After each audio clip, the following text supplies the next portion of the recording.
کیا وہ ان کی معافی قبول کرے گا یا نہیں؟ لیکن ہوتا یہاں پہ یہ رہا کہ صحافت کم ہوتی رہی، کیمپیننگ زیادہ ہوتی رہی، اور جن لوگوں نے تحریک انصاف کی صحافی بن کر کیمپین چلائی وہ سارے کے سارے اب اپنے آپ کو کوس رہے ہیں، پچھتا رہے ہیں۔ یہ دوسری انڈیکیشن ہے جس سے ہمیں یہ لگتا ہے کہ اس حکومت کے دن اب کم ہیں۔ تیسری بات جو ہمیں بہت واضح طور پر نظر آ رہی ہے وہ پارٹی کے اندرونی اختلافات ہیں۔ پارٹی میں بہت زیادہ اختلافات ہیں۔ وہ جو کہتے ہیں نا کہ جب کشتی ڈوبنے لگتی ہے بوجھ اتارا کرتے ہیں، عمران خان کا جو اپنی اتحادی جماعتوں کے ساتھ یا اپنے پارٹی کے لیڈران کے ساتھ جو رویہ تھا وہ بہت ہی برا تھا۔ خان صاحب سے ملاقات لوگوں کو نصیب نہیں ہوتی تھی اور خان صاحب بڑی بدتمیزی سے ان سے پیش آتے تھے۔ ان کا ایک چھوٹا سا گروپ ہے اور وہ اس کے جو شاید بہت زیادہ الیکٹڈ لوگوں پر مشتمل نہیں ہیں، ان کے ساتھ بیٹھ کر وہ اپنے دل کے پھپھولے جو ہیں وہ لوگوں کے سامنے ان لوگوں کے سامنے پھوڑتے تھے، اور پھر ساتھ ساتھ انہی لوگوں سے حکومت کے معاملات میں مشاورت کرتے تھے۔ باقی تمام وزراء کی کوئی اتنی خاص حیثیت نہیں تھی۔ لیکن اب ہم نے دیکھا ہے کہ حکومت کے اپنے وزیر ہیں، اور جس میں خاص طور پہ فواد چودھری کا نام بہت اہم ہے، بڑے کھل کر بات کر رہے ہیں تحریک انصاف کی پرفارمنس کے حوالے سے، اپنے وزراء کی کارکردگی کے حوالے سے، اسد عمر اور شاہ محمود قریشی کے اختلافات کے حوالے سے۔ اور میں آپ کو یہ بات بڑے وثوق سے بتا سکتا ہوں کہ جتنے وزراء بیٹھے ہیں، جتنے اہم نام ہیں، وہ سارے اس موقع کی تلاش میں ہیں کہ کسی وقت انہیں موقع ملے اور وہ پرائم منسٹر کی کرسی پر بیٹھ سکیں۔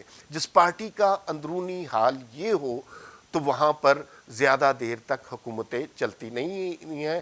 جب یہ لوگ نئے نئے آئے تھے تحریک انصاف میں، تحریک انصاف کی نئی حکومت تھی، اس وقت ان لوگوں کی ٹون بالکل ایسی نہیں تھی۔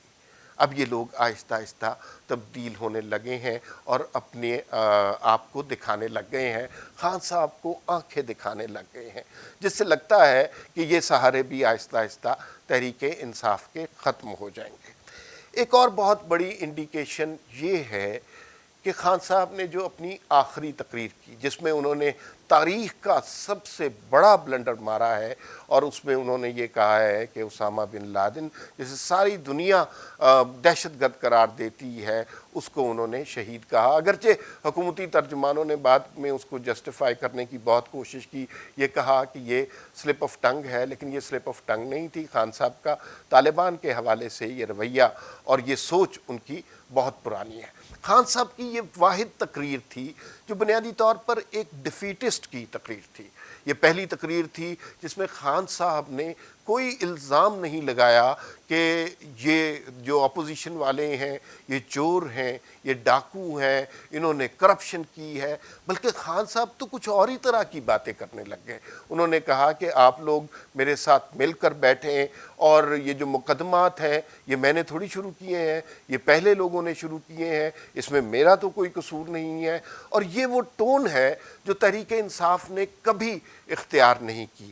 یہ بھی ایک بہت بڑی انڈیکیشن ہے کہ خان صاحب کو پتہ چل رہا ہے کہ اب ان کی حکومت ختم ہونے والی ہے اور اپوزیشن جو ہے ان پر حاوی ہوتی جا رہی ہے۔ لیکن اس میں ایک مزے کی بات یہ ہے کہ اپوزیشن اسٹیج پہ کیا کرنا چاہتی ہے۔ میری جتنے لوگوں سے بات ہوئی ہے اور جتنے لیڈر اسمبلی میں اور پارلیمنٹ میں ہیں، وہ اس وقت اس حکومت کو گرانے میں بالکل دلچسپی نہیں رکھتے، اس لیے کہ ان کا خیال ہے کہ یہ حکومت چند دنوں کی مہمان ہے، یہ خود اپنے بوجھ سے گرے گی، اپنے وعدوں دعووں کے بوجھ سے گرے گی، تو وہ بس اس کا تماشا دیکھ رہے ہیں۔ لیکن ہوگا کیا؟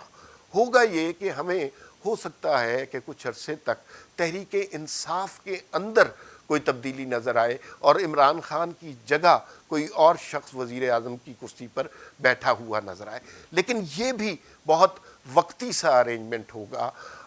ہمیں by the end of this year election ہوتے نظر آ رہے ہیں، اور اگر الیکشن صاف اور شفاف ہوئے تو پھر ہمیں پاکستان میں پاکستان مسلم لیگ نون کے علاوہ کوئی بڑی پارٹی نظر نہیں آ رہی۔ اس ویڈیو میں بنیادی طور پر آپ کو یہ بتانا تھا، جو لوگ تبدیلی کو خوش آمدید کہہ رہے تھے، ان کو چاہیے کہ اب نعرے لگانا شروع کر دیں، الوداع عمران خان، الوداع پی ٹی آئی۔